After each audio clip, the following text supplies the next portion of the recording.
everybody, welcome to Third Party, a Microsoft Support Show. Today we're going to talk about crafting your RFP. We're going to talk about how to evaluate third-party providers, take a look at your business, what's going well, what's not going well. Maybe you're trying to consider whether or not you're going to move away from Microsoft Unified, and you need the criteria in place to make that decision. But first, we're going to talk about Mike's jacket. Mike, I noticed that you wore a jacket today, and there was no communication to me on that, and it makes me look less than professional. Well, it's the Green Jacket Club, Tip. Is that green? It's blue-green. Looks good. How do I get into that club? You're in. Awesome. Well, next time I'll be wearing the jacket. Okay, so what is the market seeing? There's rapidly increasing delays on ticket resolution, skyrocketing support costs from Microsoft Unified ever since they moved to the unlimited model. Why is that happening? So give me the macro level first on like what's going on with the industry, and then we can get into some of the specifics. Yeah, so you're seeing a shift really in the Microsoft specific landscape more towards a partner-led model. Essentially what Microsoft has done is based their unified support cost and model based on what you spend, not a need for support. So what's the impact of that on the market? What's the market seeing? So what the market's seeing is skyrocketing costs. And with that, unfortunately, is a lapse in quality of support. So you'll see customers that, well, I'm paying for everything. It's unlimited model. I'll throw everything at Microsoft. So there is this inundation of support requests, and they can't keep up. So my tickets are taking longer and longer. Are there any technologies that I'm waiting longer on? Oh, yeah, absolutely. What you'll see right now as of 2024 is there's an uptick in Azure-related incidents, and that's all things Azure, right? Not just related to infrastructure or platform. There's security-related Azure, data and analytics, Databricks, AI. All of those things are amassing enormous queues with the Microsoft support teams. But on top of that, it's critical issues that are waiting in queue for long, long lengths of time. Okay, so say I'm a procurement guy and I'm tired of seeing 10, 15, 20% annual increases in my support, or I'm an IT guy, I'm actually doing the work, I'm managing the teams, and I'm seeing a slowdown on my tickets from a support perspective. I'm concerned. If I outsource, do I lose my relationships with Microsoft? What do I need to be aware of from that perspective in terms of how the consideration of outsourcing my support is actually going to impact my relationship with Microsoft? So there's the old quote, a CIO never lost their job from staying with the OEM. But in this case, you might lose your job if you continue forward with a quality of support and the attention that you're not getting from the direct OEM. So this is a win-win for a lot of procurement. Okay, so I've made the tough decision that I'm going to look outside Microsoft. Where do I start? What are the key metrics that I really need to focus on when considering an outside vendor? So you really should look at a couple of key components. One is you want to look at what is the breadth of the services you're looking to accomplish.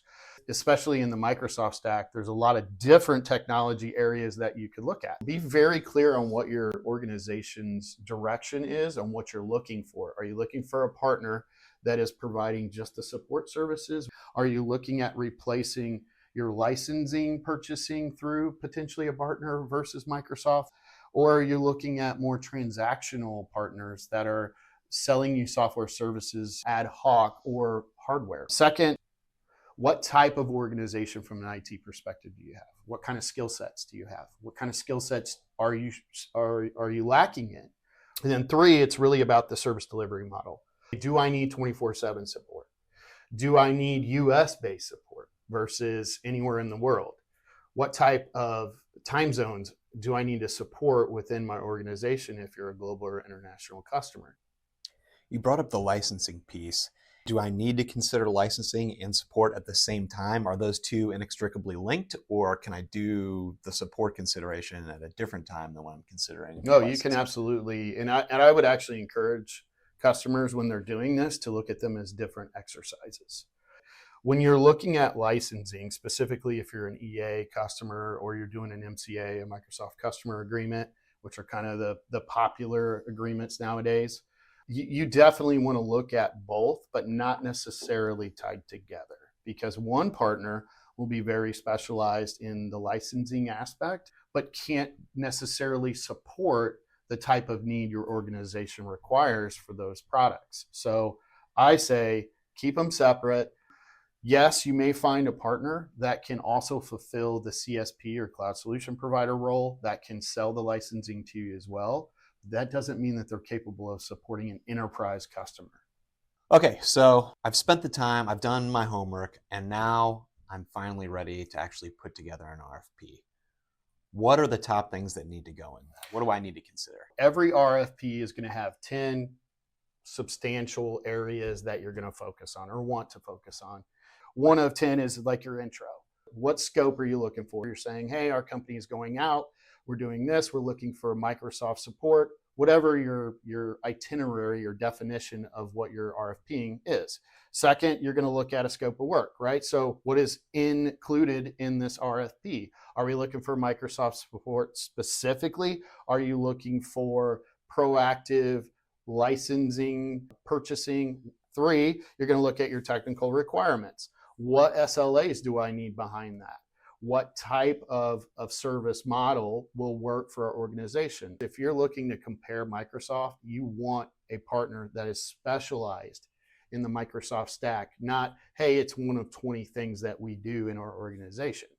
So 4th, you look at service delivery model, right? What does that look like? Is it 24/7? Is it in US? Do I need US-based resources?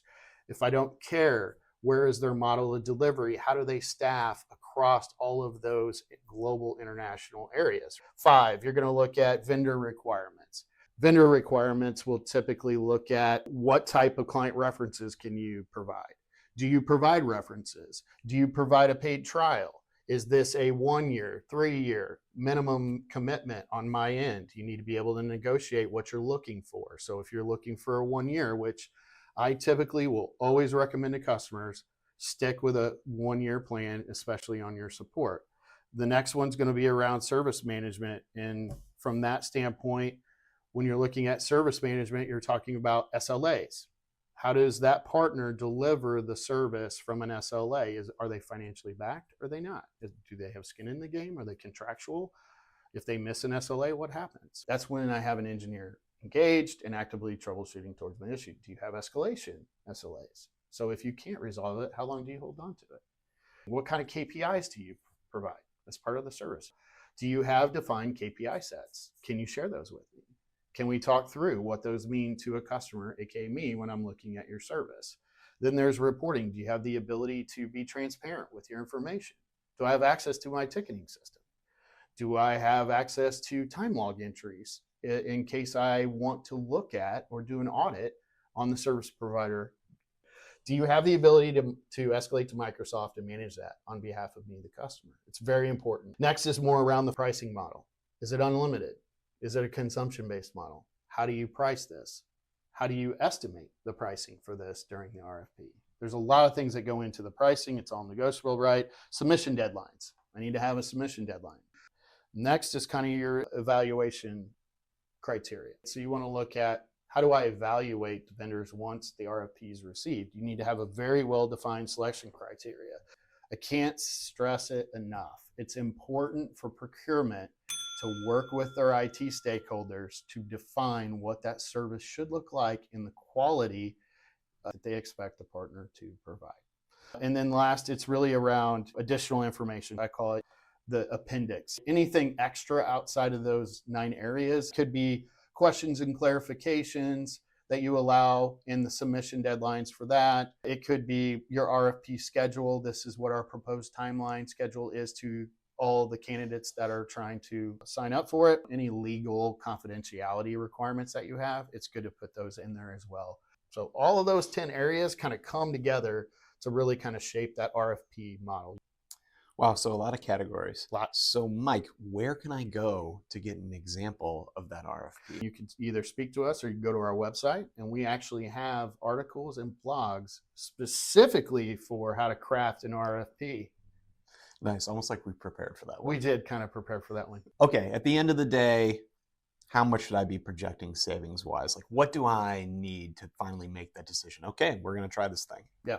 So it's different for everyone. I would suggest kind of a starting point of if you are a unified customer, you should expect out of the gate that you're looking at a 30% reduction in cost. So it should trim quite a few dollars and cents just by looking at a third-party option without sacrificing quality. We'll say that. Got it. Well, thanks very much for your time today, Mike. Really Love it. appreciate it. There you have it, everybody. Some key direction on how to craft that RFP and next steps on where to go. Please visit us at uscloud.com to get an actual concrete example of the RFP that you can use to draft up your own copy. Thanks for watching Third Party and Microsoft Support Show. We'll see you next time. It's hot as in here. There you have it, folks. Hot.